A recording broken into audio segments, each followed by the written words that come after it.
आप देख रहे हैं नेक्स्ट इन महाराष्ट्र, एक विशेष बुलेटिन जो आपके लिए देश की आर्थिक राजधानी से जुड़ी सभी ताजा खबरें लेकर आता है। आइए नजर डालते हैं इस हफ्ते महाराष्ट्र की बड़ी सुर्खियों पर।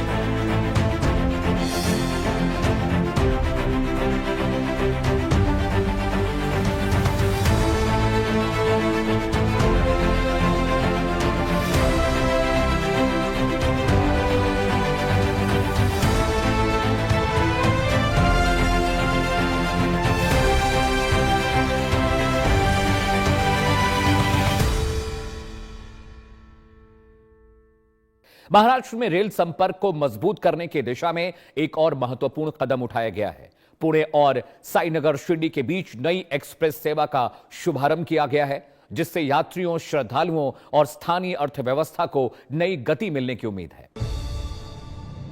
केंद्रीय रेल मंत्री अश्विनी वैष्णव ने पुणे रेलवे स्टेशन से पुणे साईनगर शिरडी एक्सप्रेस का शुभारंभ किया। इस अवसर पर महाराष्ट्र के मुख्यमंत्री देवेंद्र फडणवीस मुंबई से वर्चुअल माध्यम से कार्यक्रम में शामिल हुए। उद्घाटन समारोह में अनेक वरिष्ठ मंत्री एवं जनप्रतिनिधि भी उपस्थित रहे।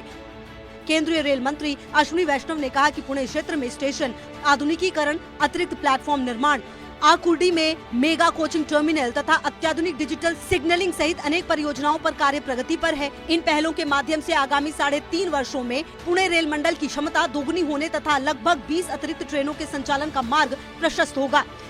नई रेल सेवा से पुणे और शिरडी के मध्य संपर्क बेहतर होगा, जिससे श्रद्धालुओं, विद्यार्थियों, किसानों, व्यापारियों तथा नौकरी पेशा लोगों को लाभ प्राप्त होगा।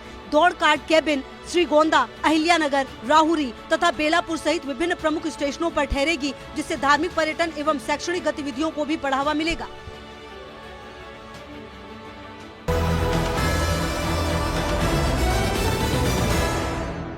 मॉनसून के मद्देनजर मुंबई और मुंबई महानगर क्षेत्र में तैयारियों को लेकर राज्य सरकार पूरी तरह सक्रिय है। उप मुख्यमंत्री एकनाथ शिंदे ने विभिन्न विभागों के साथ बैठक कर समन्वय और त्वरित कार्रवाई पर जोर दिया है। महाराष्ट्र के उप मुख्यमंत्री एकनाथ शिंदे ने मुंबई एवं मुंबई महानगर क्षेत्र में प्री मानसून तैयारियों की समीक्षा हेतु उच्च स्तरीय बैठक की अध्यक्षता की। उन्होंने मानसून के दौरान जनहानि को शून्य रखने के उद्देश्य से सभी विभागों एवं एजेंसियों को समन्वित रूप से कार्य करने के निर्देश दिए।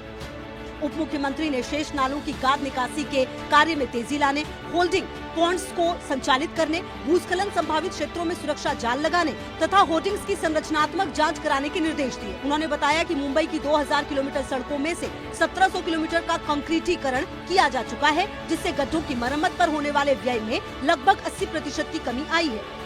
बृहन मुंबई महानगर पालिका द्वारा 934 जल पंपिंग स्टेशन और 65 मिनी पंपिंग स्टेशन स्थापित किए गए हैं, जिन्हें स्मार्ट पंप प्रबंधन प्रणाली से जोड़ा गया है। इसके माध्यम से वास्तविक समय में निगरानी संभव होगी। साथ ही बीएमसी, पुलिस, रेलवे तथा आपदा प्रबंधन से जुड़ी सभी एजेंसियों को एकीकृत रूप से कार्य करने के निर्देश दिए गए हैं।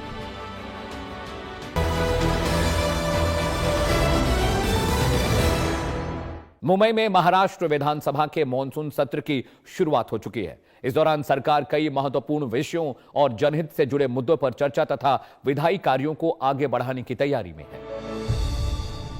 महाराष्ट्र विधानसभा का मॉनसून सत्र मुंबई में प्रारंभ हो गया है। इस दौरान राज्य सरकार विभिन्न महत्वपूर्ण विषयों, नीतिगत निर्णयों तथा जन कल्याण से जुड़े मुद्दों पर चर्चा एवं विधायी कार्यों को आगे बढ़ाने की तैयारी में है।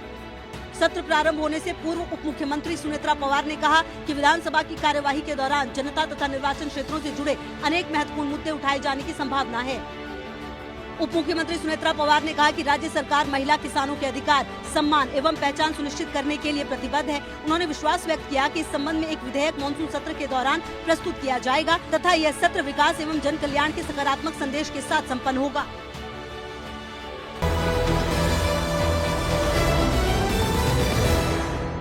अंतर्राष्ट्रीय योग दिवस के अवसर पर देश भर में विभिन्न कार्यक्रम आयोजित किए गए। महाराष्ट्र के मुख्यमंत्री देवेंद्र फडणवीस ने भी योगाभ्यास कर नागरिकों से स्वस्थ जीवन शैली अपनाने और योग को दैनिक जीवन का हिस्सा बनाने का आह्वान किया है।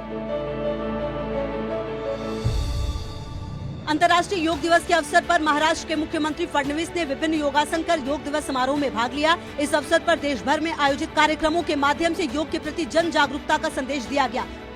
मुख्यमंत्री ने कहा कि पारंपरिक योगासन एवं योग विद्या ही व्यक्ति को शारीरिक रूप से स्वस्थ तथा मानसिक रूप से संतुलन रखने का प्रभावी माध्यम है। उन्होंने योग को केवल व्यायाम नहीं बल्कि संपूर्ण जीवन पद्धति बताया।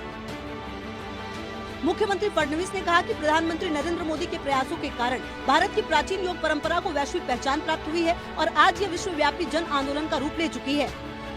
मुख्यमंत्री ने कहा कि नियमित योगाभ्यास से अनुशासन, मानसिक संतुलन तथा दीर्घकालिक स्वास्थ्य लाभ प्राप्त होते हैं। उन्होंने नागरिकों से स्वस्थ जीवन शैली के लिए योग को दैनिक जीवन का अभिन्न अंग बनाने का आह्वान किया।